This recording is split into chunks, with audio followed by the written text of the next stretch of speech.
Hello everyone. Today I'm going to continue talking to you about your research project, with the cumulative project being a PowerPoint that you will present in this class to share with your classmates. I have approved your research topic proposals and given you feedback in the SAFE assignment where you submitted the proposal. So I hope that all of you have had the opportunity to go in and look at that. And I've made some different suggestions and that type of thing. So if there's any type of communication that we need to have as a result of that, please keep that as an ongoing communication. And if I approved it and said that you were ready to go, then it's time to start on the projects. So a couple of changes. I want to make it very clear to you that we are no longer going to be completing a literature review as part of this assignment. I've switched that over to an APA annotated bibliography. I think that's going to be much more worthwhile and conducive to the project that you're doing. Anytime you're teaching and you see that there's a lot of questions, and there were questions over their literature review, I think that it's more appropriate to do the annotated bibliography. So I've made those changes, and that's what we will be completing on this. And I'm going to talk to you in just a little bit about how to do an APA annotated bibliography. So we will cover that today as well. I've provided with you a list of professional journals, and there's quite a bit of explanation in that. So I would like for you to be sure and read over the information, and then the list of peer-reviewed articles is provided for you, so that these are resources that you will want to be looking into and using for your research project. The reason we're looking at peer-reviewed, it means that these have been submitted and reviewed by a committee of doctoral level peers before this article or journal article or research paper can be submitted into a professional journal. For this type of project that we're using, you may go ahead and include some other great resources. In fact, there's a place for you to do that in your rubric in your research paper. So if I had written an article and it had some really interesting information and talking about how I create literacy centers in my classroom, I'm not saying that we won't include that, but it would not have gone through a peer-reviewed process. So there's going to be a difference between including things that you feel like are going to enhance your project, that you want to include some information from and you want to share, as opposed to the peer-reviewed articles where you'll be getting your research-based information from. There will not be in-text citations for this paper because it's going to be the PowerPoint and you're going to make reference to the sources that you utilize. So we won't be worried about insight citation. We'll be more worried about the bibliography and the annotated bibliography that we'll talk about. So just wanted to clarify a little bit about that on the list of professional journals. So let's go ahead and open up that rubric again, and we could take a look at the criteria for your actual paper. So let's go ahead and scroll down to where the rubric starts. A little bit different on the Likert scale. The points available for this are 5, being the highest number of points you can earn in each element of the, let's see if we can scoot that over just a little bit, that might be helpful. Each element of the actual paper that you're creating, your research project. 3 points, 2 points, there is not a point for 4 or 1, and if it's simply not included in your paper or it's not done correctly, then 0 points will be allotted for that particular category in the rubric. You can have a total of 90 points possible on this research project.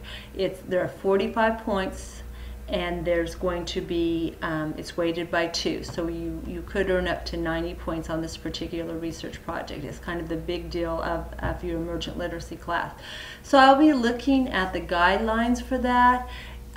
Correctly cited APA, which would be, there would be 0 errors in your annotated bibliography and your bibliography. There's not in-text citations. So if you have 5 or more resources, that's full points. 1 less than 5 is 3, less than 3 resources results in 2, and then if you do not have any references included and they're not APA, then that would be 0 points.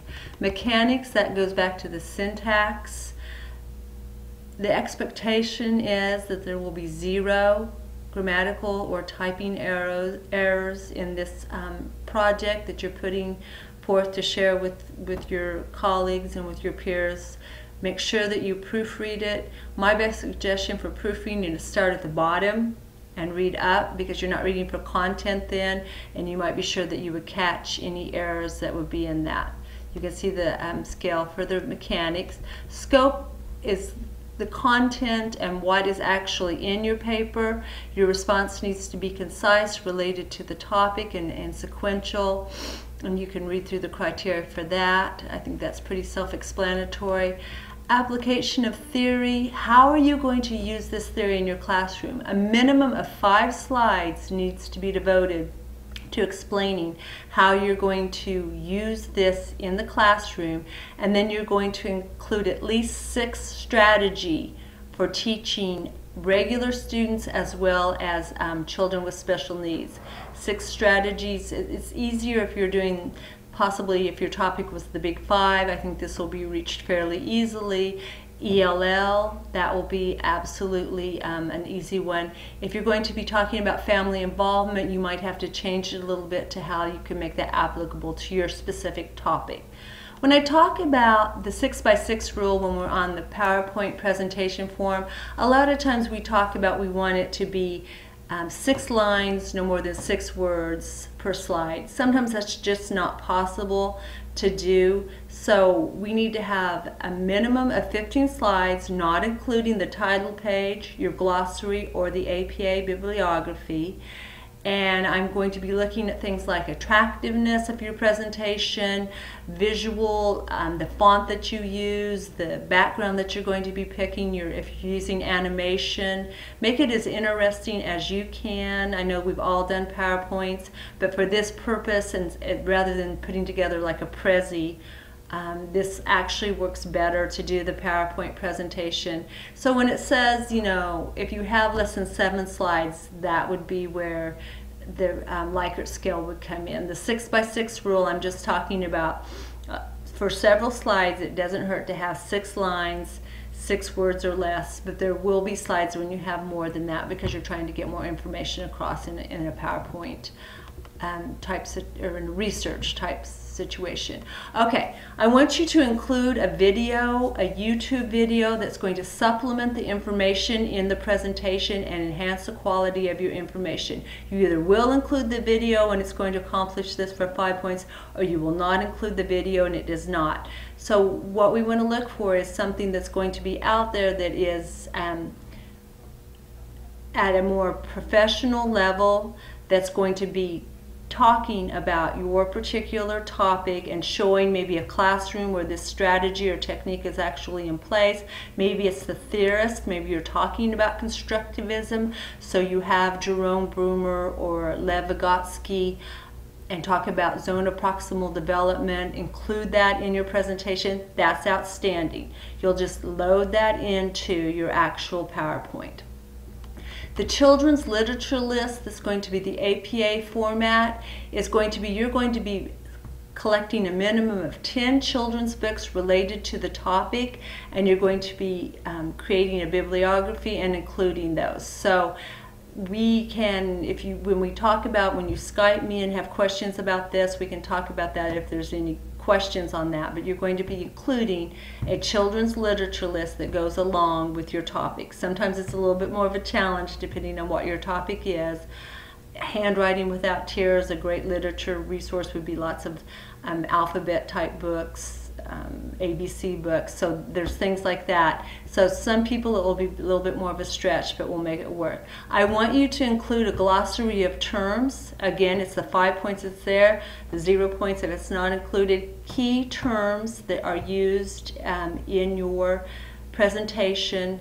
If you were talking about constructivism, you're going to give the definition of constructivism. If you're talking about the big five, you're going to talk about each of the five components of that and define what they are. If you're talking about ELL, you could have the definition of ELL, ESOL, all the things that fall into that, and anything that you mention in your particular topic. Websites and resources, an additional reference for us, so a minimum of 5 websites that you can send us to via your research that's going to, again, supplement or enhance. You don't have to have talked about this particularly in your project or included it, but you'll want to share additional resources that are going to be related to your topic. Okay, that's a very quick run through of the rubric, and I want to go ahead and take you to the annotated bibliography section of our paper so that we can see that we're in the Purdue OWL, which is typically the go-to place for writing for APA, and it talks to you about what an annotated bibliography is. You're going to summarize the source that you're using, and this specifically shows you how to do that. And then the best part is if you go down, it's going to show you an example of how to do the annotated bibliography. The example is included in this, and we can take a look at that. I think you might have to go to, when you go to annotated bibliographies, which is where we are right now, I think you're going to have to copy and cut this. I can't get the live link for some reason to come into this. This is included in your research presentation folder. So if you go to annotated bibliography example, it's going to pull up and it's going to show you exactly how to write the annotated bibliography for the APA format. So I think I'm, hopefully meeting the midline. We're not doing all the APA components, but I do think it's important that you start picking some of them up. So this shows you how to write an annotated bibliography, and I think if you follow the examples, you'll be able to get there without too many problems. So, but again, I'm back into the link in Blackboard, and I'll take you down and show you. I have the Purdue OWL Writing Lab available, but it's going to be better for you to go and copy this link, the annotated bibliography, copy the link, paste it, and then once you're there, right below it are the examples of the bibliography. You'll be submitting the bibliography again by Monday, October the 15th. And I think that I'll stop with that for today. If you have questions, I'm actually going to be on Skype this week from 8 to 10, Monday through Wednesday, because I have another, in my curriculum class, we have unit lesson plans coming in, so I want to be available for questions for that. So I would love it. Again, it's all lowercase, Natalie, Natalie, .unruh. That's my Skype ID if you're not on my contact list. And I would love for you to Skype me and ask me specific questions that you might have in regard to your research project. So hopefully this information has been helpful for you. You know what the requirements are now. And again, make this research project something that's really useful for you, that you enjoy doing, and get a good start on that annotated bibliography so that we can have that in by the 15th of October. And if you have questions tonight, be sure and Skype me or any night. Thanks, and have a great evening.